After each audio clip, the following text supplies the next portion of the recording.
예수를 믿는 것보다 더 큰 축복이 없습니다. 왜냐하면 예수님이 우리의 절대 희망이 되시기 때문인 것입니다. 오늘 은혜 받으실 말씀은 갈라디아서 2장 20절 말씀입니다. 갈라디아서 2장 20절 말씀을 다 같이 봉독하겠습니다.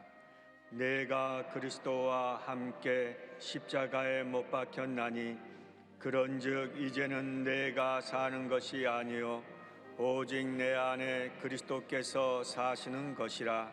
이제 내가 육체 가운데 사는 것은 나를 사랑하사 나를 위하여 자기 자신을 버리신 하나님의 아들을 믿는 믿음 안에서 사는 것이라. 아멘. 믿음으로 고백합니다. 오늘 우리에게 좋은 일이 일어납니다. 오늘 우리에게 좋은 일이 반드시 일어납니다. 믿음의 고백대로 될 것입니다. 주여, 이 시간 우리에게 성령이 임해서 흑암의 권세가 물러가고 병이 고침받고 기적이 일어나고 하나님의 은혜로 충만케 하여 주옵소서. 다 같이 기도합니다. 주여, 주여, 주여. 사랑과 은혜와 무한하신 하나님 아버지, 간절히 기도드립니다. 너는 내게 부르짖으라 내가 내게 응답했고 내가 알지 못하는 그 은혜를 보이라 말씀하셨으므로 우리가 약속의 말씀 붙잡고 부르짖어 기도합니다. 하나님의 놀라운 은혜가 우리 모두에게 임하게 하여 주옵소서. 흑암의 권세가 물러가고 병이 치료받으며 회복과 하나님의 은혜와 축복이 넘쳐나는 복된 시간 되게 하여 주옵소서. 하나님, 코로나19가 속히 종식되어지게 하여 주옵시고 모든 정상으로 돌아오게 하여 주옵소서. 하나님, 주의 올로 목사님 주님께서 함께하여 주셔서 건강을 회복시켜 주고 맡긴 사명 감당할 수 있도록 은혜 내려 주옵소서. 우리 모두가 주 앞에 간절히 기도하고 있사오니 하나님 함께하여 주셔서 예배드리는 모든 저서에 성령으로 충만, 말씀으로 충만, 은혜로 충만, 치료와 용서와 회복으로 충만케 하여 주셔서 우리의 믿음으로 승리하게 하여 주옵시고, 하나님 아버지, 일본 농경과 일본 전역 그리고 전 세계에서 함께 예배드리는 예배 저서에 하나님께 은혜 내려 주옵시고, 전국의 교회와 인터넷과 모바일과 TV와 주님이여 유튜브를 통해서 예배드리는 성도들까지 복을 더하여 주시옵소서. 믿습니다. 주 너를 지키리 아무 때나 어디서나. 주 너를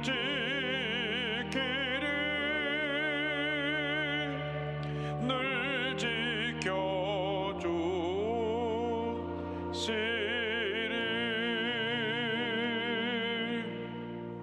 사랑이 무하신 하나님 아버지, 감사드립니다. 거룩한 주일 주님 백성들이 주님 앞에 신령과 진정으로 예배드립니다. 성전에서, 지성전에서, 기도처에서, 집에서, 여러 곳에서 주님께 영광을 올려드립니다. 주님 영광 홀로 받으시고 주님이 예배하신 풍성한 은혜로 우리 모두에게 넘치게 채워 주시옵소서. 사랑하는 주영기 올로 목사님, 날마다 건강을 더하여 주셔서 건강이 회복되고 맡긴 사명 잘 감당할 수 있도록 은혜의 은혜를 더하여 주시옵소서. 예수님의 이름으로 기도 올려옵나이다. 아멘.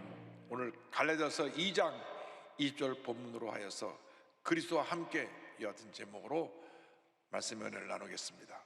제목을 큰 소리로 따라해 주시기 바랍니다. 내가 그리스도와 함께,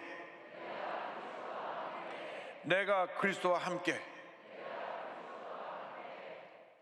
우리는 지금 교회력으로 사순절이라고 하는 기간을 지내고 있습니다. 사순절은 40일 동안 주님의 십자가 고난을 묵상하면서 경건하게 보내는 그러한 기간을 말하고 영어로 렌트라고 말을 합니다. 이것은 AD 325년 니케아 종교회의에서 정해서 주님의 고난을 기점으로 해서 40일 전에는 우리가 세상 오락을 끊고 경건하게 보내면서 주님의 십자가 고난을 묵상하자 해서 정해놓은 기간입니다. 그러니까 벌써 1700년 전부터 이렇게 주님의 십자가 고난을 기억하고 묵상하는 시간을 가졌던 것입니다. 우리 기독교 신앙의 핵심이 십자가에 있습니다. 십자가에서 예수님께서 우리의 구원 사역을 완성하셨기 때문인 것입니다. 그러므로 우리는 예수님의 십자가를 자랑하며 살아야 됩니다. 십자가의 은혜에 늘 감격하며 살아가는 주님의 자녀들이 되어야 합니다. 사도 바울이 예수님 만난 다음 한평생 예수님의 십자가만 자랑하며 살았습니다. 갈라디아서 6장 14절에 그는 고백합니다. 그러나 내게는 우리 주 예수 그리스도의 십자가 외에 결코 자랑할 것이 없으니 그리스도로 말미암아 세상이 나를 대하여 십자가에 못 박히고 내가 또한 세상을 대하여 그러하니라. 예수 그리스도의 십자가만 자랑하는 여러분 되기를 바랍니다. 내 삶의 첫째도 십자가요, 둘째도 십자가요, 마지막도 십자가입니다. 십자가 신앙으로 무장해서 한평생 승리의 삶을 살아가는 여러분 모두가 되기를 주님의 이름으로 축원합니다. 이 십자가 신앙이 사도 바울의 일생의 고백이었고, 이 십자가 신앙이 갈라디아서 2장 20절에 녹아져 들어있어서 그런 갈라디아서 2장 20절이 본의 가장 귀중한 신앙의 고백이 되었습니다. 갈라디아서 2장 20절은 먼저 내가 죽는 신앙으로부터 출발합니다. 내가 죽는 삶. 갈라디아서 2장 20절에 이렇게 말씀합니다. 내가 그리스도와 함께 십자가에 못 박혔나니, 내가 그리스도와 함께 십자가에 못 박혔나니. 우리의 문제가 무엇입니까? 우리가 예수를 믿고 나서 새 사람이 되었는데 내 안에 또 다른 옛사람이 거하고 있어서 자꾸 나를 옛날의 모습으로 이끌어갑니다. 죄의 습관으로 이끌어갑니다. 내가 새 사람이 되었음에도 불구하고 육신을 입고 있는 동안에는 옛사람을 벗어버릴 수가 없습니다.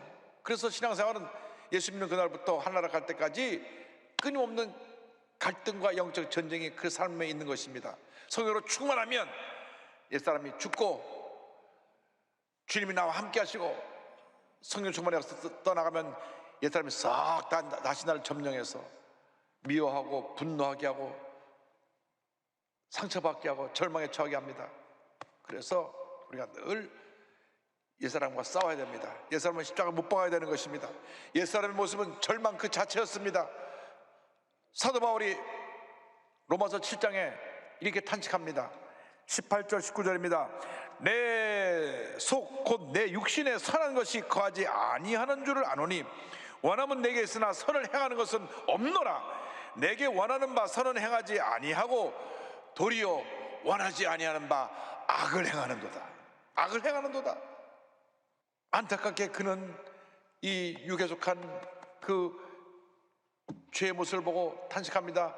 24절입니다. 오호라 나는 곤고한 사람이로다. 이 사망의 몸에서 누가 나를 건져내랴. 이 옛사람이 문제입니다. 그래서 우리의 신앙은 내가 죽는 것으로부터 출발합니다. 내가 죽어야 합니다. 나를 십자가에 못 박아야 합니다. 사도 바울이 예수 믿기 전에는 자기의 의에 사로잡혀가지고 예수님을 이단으로 생각했기 때문에 교회를 회파하고 예수 믿는 사람들을 붙잡아서 감옥에 집어넣고 스데반사가 돌에 맞아 죽을 때 참 잘 죽는다 하고 증인으로 서 있었던 사람입니다. 그런데 그가 은혜를 받고 나서 그의 삶이 달라졌습니다. 자기의 모든 자랑거리를 다 배설물처럼 내던져 버렸습니다. 그래서 빌립보서 3장 8절에 그는 이렇게 고백합니다. 또한 모든 것을 해로 여김은 내 주 그리스도 예수를 아는 지식이 가장 고상하기 때문이라. 내가 그를 위하여 모든 것을 잃어버리고 배설물로 여김은 그리스도를 얻고. 그렇게 그는 고백합니다. 나의 모든 자랑거리를 다 배설물처럼 내던져 버렸습니다. 여러분, 옛사람의 모습은 어떤 모습입니까? 교만합니다. 이기주의적이고 탐욕에 가득하고 자기밖에 모릅니다. 남이 어떻게 되든 나만 잘 되면 되고, 나만 더 높아지면 되고, 나만 더 가지면 되고, 적당히 죄악하며 살았던 것이 우리 옛사람입니다. 이 옛사람은 십자가에 못 박아야 되는 것입니다. 이 사람이 살아있는 동안 우리는 늘 문제투성이의 삶을 살게 되는 것입니다. 내가 죽어야 내 안에 예수님이 다시 살아나신 것입니다. 예수님 안에서 죽는 것이 곧 사는 길이고, 죽는 것이 복받는 길이라는 것을 잊지 말게 되기를 바랍니다. 사도 바울이 고린도전서 15장 31절에 고백합니다. 형제들아, 내가 그리스도 예수 우리 주 안에서 가진 바 너에게 대한 나의 자랑을 두고 단언하노니 나는 날마다 죽노라. 나는 날마다 죽노라. 나는 날마다 죽노라. 할렐루야. 여러분, 죽은 사람은 욕을 퍼부어대도 아무런 반응을 하지 않습니다. 걷어차도 아무런 반응을 하지 않습니다. 송곳으로 술을 콱 찔러도 아무런 반응을 하지 않습니다. 왜? 죽었으니까. 죽은 사람은요, 자존심도 없어요. 누가 날 무시했다 그래서 왜 날 무시했냐, 그렇지 않습니다. 죽었으니까. 죽은 사람은 미워할 일도 없고, 분노할 일도 없고, 소리 지를 일도 없고, 다툴 일도 없습니다. 왜 우리 삶 속에 문제가 많으냐? 내가 살아서 그렇습니다. 살았으니까 기분이 나쁘고, 살았으니까 감정이 막 격해지고, 살았으니까 소리도 지르고, 살았으니까 싸우기도 하고, 그렇게 되는 것입니다. 신앙의 가장 큰 축복은 내가 주님과 함께 죽는 것입니다. 그래야 모든 문제를 우리는 다 극복할 수가 있습니다. 미움도 원망도 불평도 다 극복할 수가 있습니다. 내가 죽으면 그것이 이루어지는 것입니다. 사람이 참 연약해서 아무것도 안, 누가 뭐라 그랬다 그러면 확인도 안 해보고 막 분노하고 또 상처받고 잠 못 자고 그럽니다. 또 누가 또 잘한다 또 칭찬해주면 우쭐대서 내가 잘났지 하고 한없이 교만해지는 것이 우리 인간의 모습입니다. 그래서 신앙생활의 가장 큰 적은 누구냐? 나 자신입니다. 내가 누구 때문에 내가 이랬어? 그거 아닙니다. 내가 부모님을 잘 만나서 그거 아닙니다. 남편을 잘못 만나서, 아내를 잘못 만나서 그거 아닙니다. 자식이 속썩여서 그거 아닙니다. 내 탓이요, 내 큰 탓인 것입니다. 모든 문제의 원인이 나한테 있습니다. 여러분, 내가 힘들고 어렵다고 해서 낙심할 것도 없고, 잘 된다고 막 박수 줄 때 우쭐댈 것도 없습니다. 이상의 부귀영화, 세상 권세, 인기, 명예는 쉬 사라져 버리는 것입니다. 한없이 높아질 줄만 아십니까? 높아지면 낮아질 때가 있는 것입니다. 한없이 다 가지고 살 줄 아십니까? 가졌다가 또 내놓을 때가 있는 것입니다. 아무리 우리가 많은 것을 갖고 있어도 오늘 주님이 날 부르시면 다 놓고 가야 됩니다. 다 놓고 가야 돼요. 어저께 밤에 한 11시쯤 돼서 미국하고 아프리카하고 이제 한국하고 우리 가족들이 같이 줌으로 저희 어머님 3주기 추모 예배를 드렸습니다.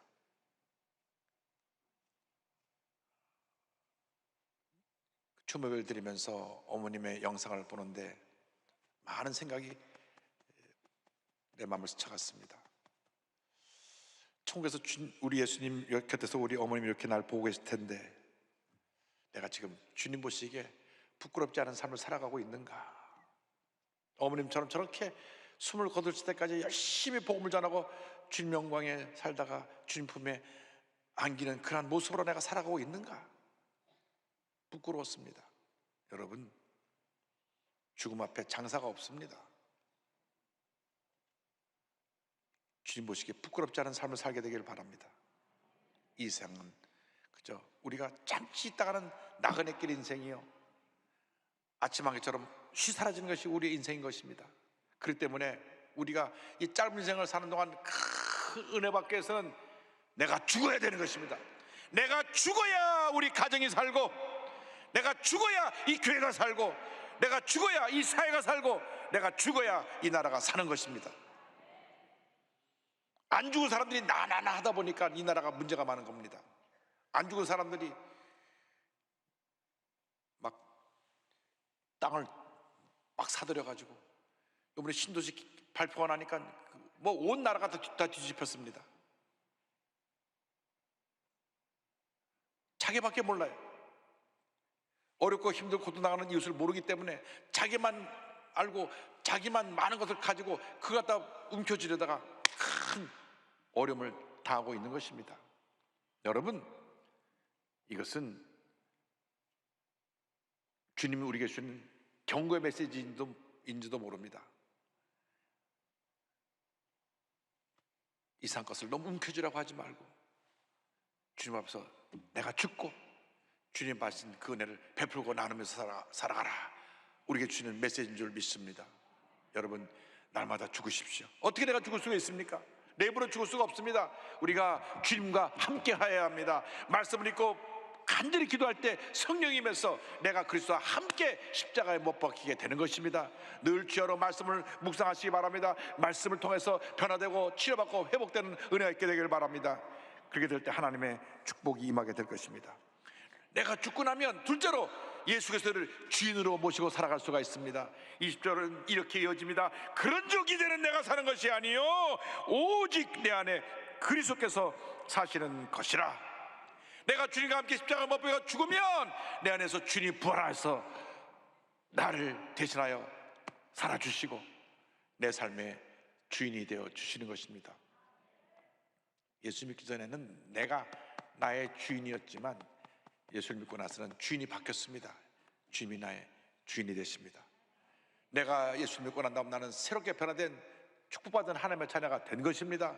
고린도후서 5장 17절을 말씀합니다. 그런즉 누군지 그리스도 안에 있으면 새로운 피조물이라. 이전 것은 지나갔으니 보라 새 것이 되었도다. 우리는 새롭게 변화되었습니다. 새롭게 변화된 하나님의 자녀가 되었습니다. 옛날에 늘 상처 있고 절망 속에 탄식하던 그런 옛사람이 아닙니다. 변화된 새로운 존재입니다. 우리가 예수 믿고 성령 충만 받으면 우리의 생각이 달라집니다. 우리가 거룩한 꿈을 꾸게 됩니다. 그 꿈을 믿고 붙잡고 믿음으로 고백하며 나아가게 되는 것입니다. 이것이 바로 4차원의 영성인 것입니다. 여러분이 그 같은 삶을 살게 되기를 주님으로 축원합니다. 이제는 내가 사업을 해도 사업장의 사장은 내가 아니고 우리 주님이십니다.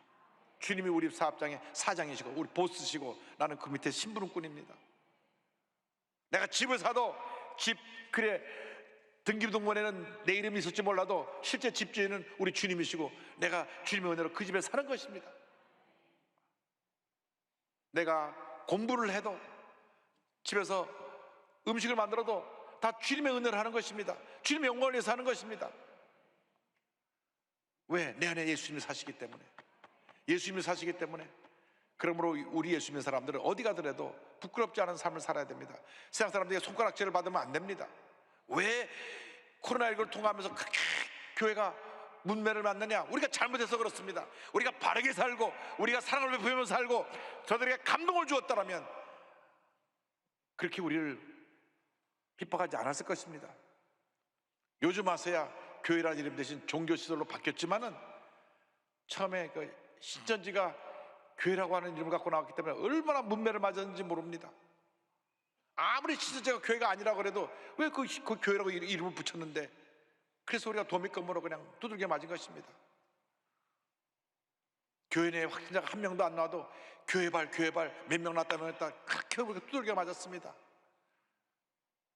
1년이 지나고 나니까 이제는 교회라는 이름은 쓱 사라지고 종교시설로 바뀌었지만 어쨌건 우리가 잘못해서 그런 비난을 받게 된 것입니다.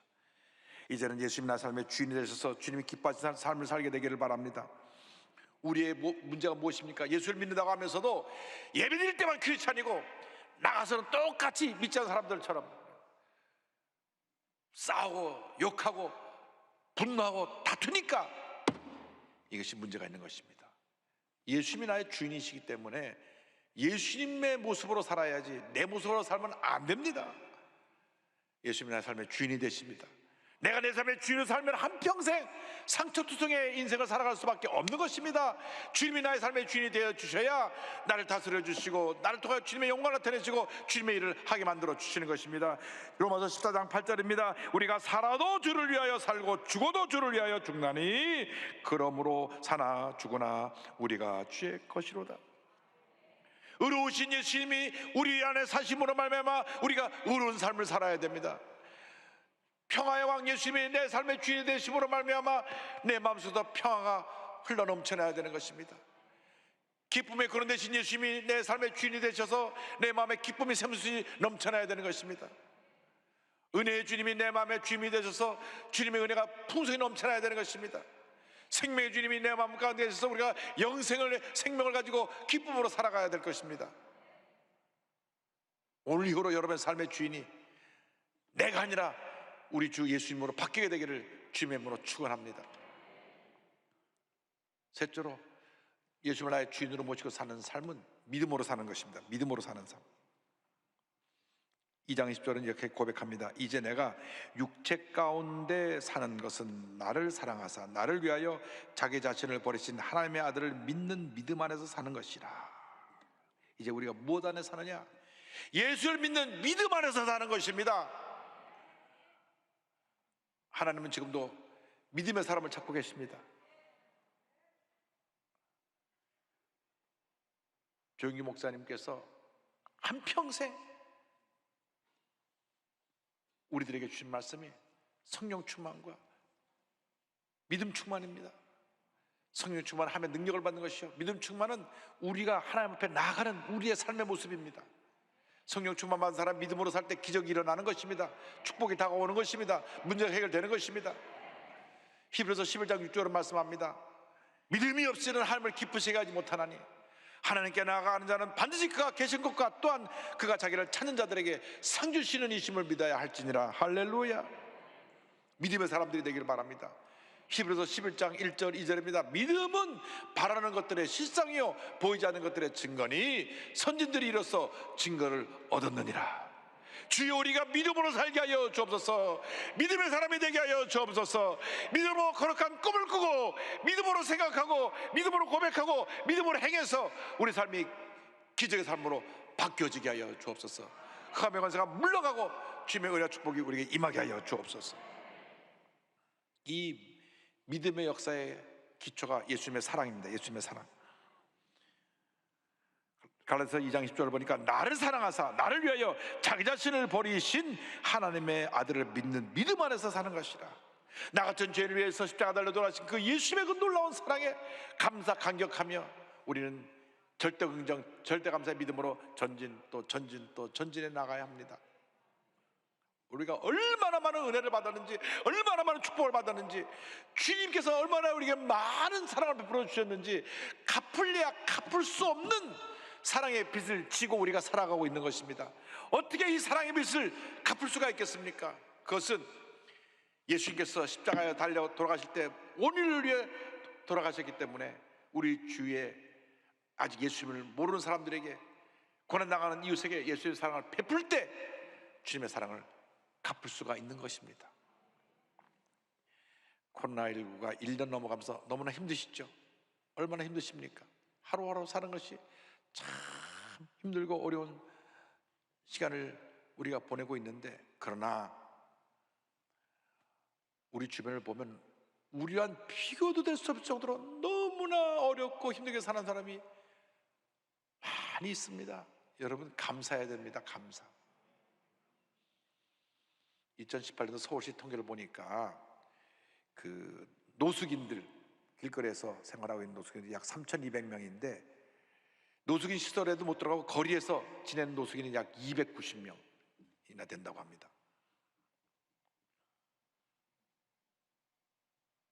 그런데 노숙인보다 조금 나았지만 정말 인간의 삶을 살고 계신 분들, 1.25평의 쪽방에서 사는 분들, 그분이 몇 명이냐? 3,296명. 서울역 쪽방촌에만 700명 넘게 삽니다. 그런데요, 거기 가봤더니 방 한 칸 한 칸이 다다다닥 붙어 있는데 냉방 시설도 없고, 여름엔 덥고 겨울엔 춥고, 난방 시설 없으면 겨울엔 너무 춥고, 냉방 시설 없으면 여름엔 너무 덥고, 수도도 없고, 뭐 아무것도 없어요. 그런데 그 방 하나하나가 한 층에 막 2, 30개가 붙어 있는데, 복도 조금 해가지고 이렇게 비껴가지고 들어갈 수 있는 거리인데, 저 구석에 화장실 하나, 공동 화장실 하나 있어서 아침에 줄을 서야 되고, 평균 한 달 월세가 18만 2,550원인데 서울시에서 주거급여로 나오는 돈이 21만 3천 원입니다. 그러니까 21만 원 받아서 18만 원 내면 3만 원 갖고 살아야 돼요. 이렇게 힘들고 어려운 상황 속에 살고 있는 분들이 평균 그 쪽방 한 1.25평 한 평짜리 집에서 사는 평균 기간이 11.7년, 약 12년 가까이 사는 거예요. 거기에 제가 서울역 쪽방촌에 갔을 때 저희 교회 성도님 두 분이 계시더라고요. 부형님들이 두 분이 계신데 찾아오는 사람도 없고 힘들고 어렵고 고통스러운데 몸은 아프고 그냥 그것서 누워 계신데 얼마나 마음이 아팠는지 모릅니다. 오히려 좀만 돌려보면 우리가 돌봐야 될 사람이 너무나 많습니다. 우리가 이 코로나19로 어렵다 그러지 말고 우리 가진 것들 그들에게 나눠줘야 됩니다. 라면 한 박스씩 들고 가서 나눠주고, 우리가 갖고 있는 것 좀 나눠주고, 겨울에는 우리가 입지 않은 옷 중에서 입을 만한 옷, 따뜻한 옷도 갖다 주고. 그래서 우리가 사랑으로 보살펴야 됩니다. 우리는 지금 예수 믿고 나서 너무나 복받고 살면서 하나님이 기뻐하시는 그런 모습으로 살지 못하고 늘 나만 위해 살았기 때문에 이런 문제를 제대로 보지 못한 것입니다. 우리 주변에 독거노인, 소년소녀 가장, 우리 교회 나이 많은 어르신들이 많았는데 코로나 때 예배도 못 드리는 것이 핸드폰이 폴더폰이에요. 그러니까 인터넷도 안 되고 아무것도 안 됩니다. 예배를 드릴 수가 없어요.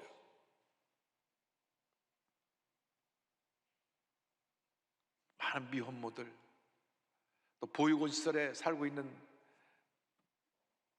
많은 아이들, 18살이 되면 거기서 무조건 나와야 되는데 갈 데가 없잖아요. 그래서 우리가 영등포에 청년장학관을 만들어서 한 100명까지 수용할 수 있는데 그건 그 많은 숫자를 다 감당할 수가 없죠. 근데 진짜로 그 사람보다 더 어려운 사람이 누구냐 보니까 외국인 노동자로 한국에 와갖고 불법 체류자가 된 사람들, 작년 6월 현재 39만 8,518명, 약 40만 명이 불법 체류자가 있는데요. 이분들은 불법 체류자가 되니까 붙잡히면 추방당하니까 아파도 병원에도 못 가고, 문제가 터져도 어디다 하소연도 못하고 정말 힘든 삶을 살아갑니다. 요번에 그 확진자가 한 200명 나온 남양주 플라스틱 공장에 있는 분도 거기에 불법 체류자가 많았는데 공장 하나에서 200명이 넘게 나왔어요. 근데 40만 명 다 조사하면 얼마나 많이 나올지 모릅니다. 그 중에서 더 힘든 사람은 누구냐? 거기서 태어난 아이들. 이 아이들은 태어났는데 부모가 불법 체류자니까 그 어디에도 이 아이의 신분이 없어요.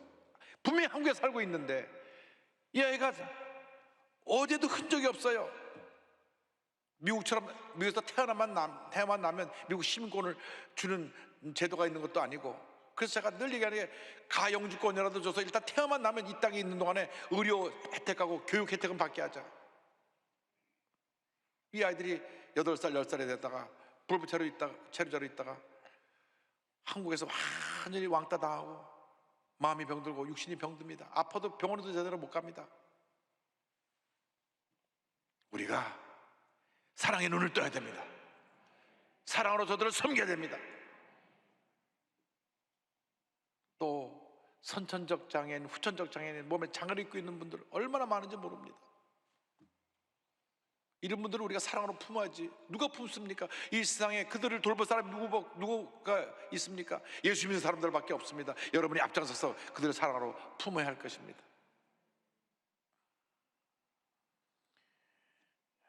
장애를 극복하고 하나님께 귀하게 쓰임받는 휠체어 성악가 황영택 집사를 소개합니다. 25살 되던 해 꿈이 많던 젊은 시절 건설 현장에서 크레인 시공을 하다가 건설 장비가 덮쳐서 하반신 마비가 됐습니다. 결혼한 지 5개월도 되지 않은 신혼이었고 아내의 뱃속에는 새 생명이 자라고 있었습니다. 평생 휠체어를 타고 다닐 장애인이 됐기 때문에 밤낮 술을 마시고 자살을 하려고 했지만 여의치가 않았습니다. 그런데 모태 신앙으로 자라난 부인이 계속 남편을 설득해서 기도하면서 주님께로 인도합니다. 그래서 주님을 만납니다. 이렇게 고백합니다. 하나님을 믿기 전까지 열심히 살았는데 나를 죄인이라고 하니 믿어지지 않았어요. 그러나 고난과 절망의 때를 만나 상황이 절실하니 하나님을 찾을 수밖에 없었어요. 그래서 그는 장애로 끝날 인생을 주님을 바라보고 장애를 뛰어넘어서 내게 하나님께서 무언가 일을 하고 계시다, 그렇게 꿈을 갖고 그가 다시 장애인 테니스 선수로 일어나서 휠체어 테니스를 시작했고 10년간 국가대표 선수로 활동하면서 장애인 아시아대회에서 메달도 따고 대통령 표정도 받습니다. 2001년도 스위스에서 월드컵 대회를 마치고 숙소로 돌아온 어느 날 밤에 잠을 자는데 자신이 십자가에 못 박히는 꿈을 꿨습니다. 제가 십자가에 못 박히는데 얼마나 아픈지, 얼마나 괴로운지 내 죄를 위해 예수님이 돌아가셨다는 것이 어떤 것인지 생생하게 경험했습니다. 잠에서 깨자마자 하나님, 왜 저에게 이렇게 엄청난 꿈을 주십니까? 제가 십자가에 달린 건 어떤 의미입니까? 하면서 눈물을 쏟으며 주 앞에 회개 기도를 드릴 때 주님의 음성이 들려왔습니다. 이전에 황영택은 죽고 이제는 그의 아들을 믿는 믿음 안에서 새로운 피조물로 살라 하시면서 갈라디아서 2장 20절을 주십니다. 내가 그리스도와 함께 십자가에 못 박혔나니 그런즉 이제는 내가 산 것이 아니요 오직 내 안에 그리스도께서 사신 것이라. 이제 내가 육체 가운데 사는 것은 나를 사랑하사 나를 위하여 자기 몸을 버리신 하나님의 아들을 믿는 믿음 안에서 사는 것이라.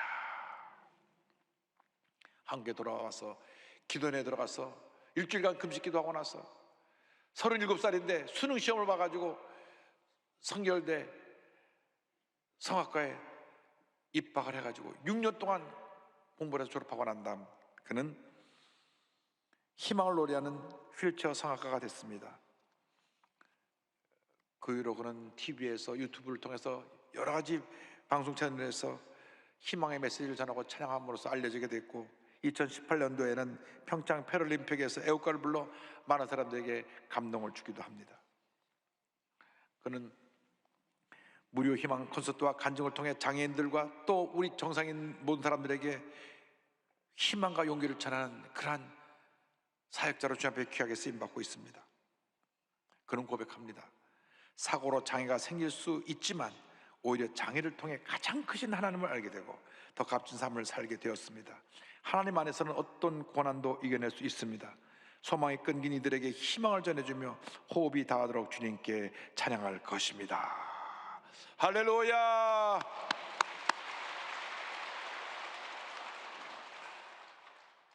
탐욕과 죄로 얼룩진 나 옛사람 십자가에 못 박고 주님과 함께 부활하여 이제 남은 여생 하나님 영광에 살아가는 여러분 되기를 바랍니다.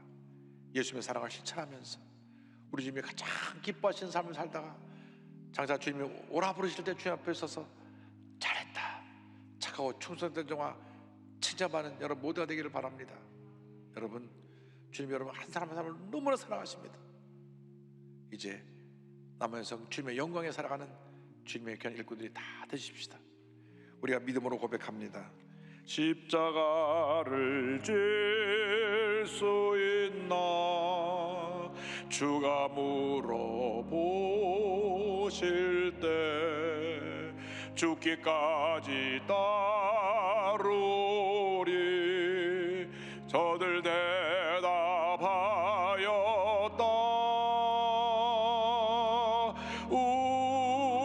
우리의 심령 주의 것이니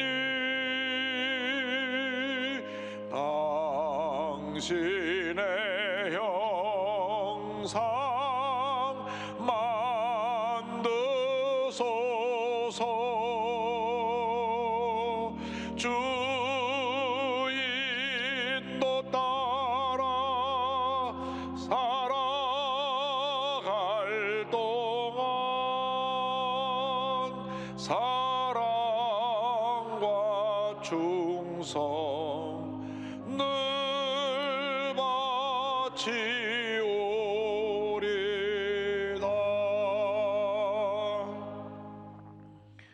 사랑의 무한하신 하나님 아버지, 우리를 불쌍히 여겨 주셔서 더 이상 옛사람의 붙잡혀 살지 않게 하여 주시고 새 사람이 되어 예수님을 주인으로 모시고 하나님 영광에 살아가는 저희 모두가 되게 하여 주시옵소서. 예수님의 이름으로 기도 올리옵나이다. 아멘.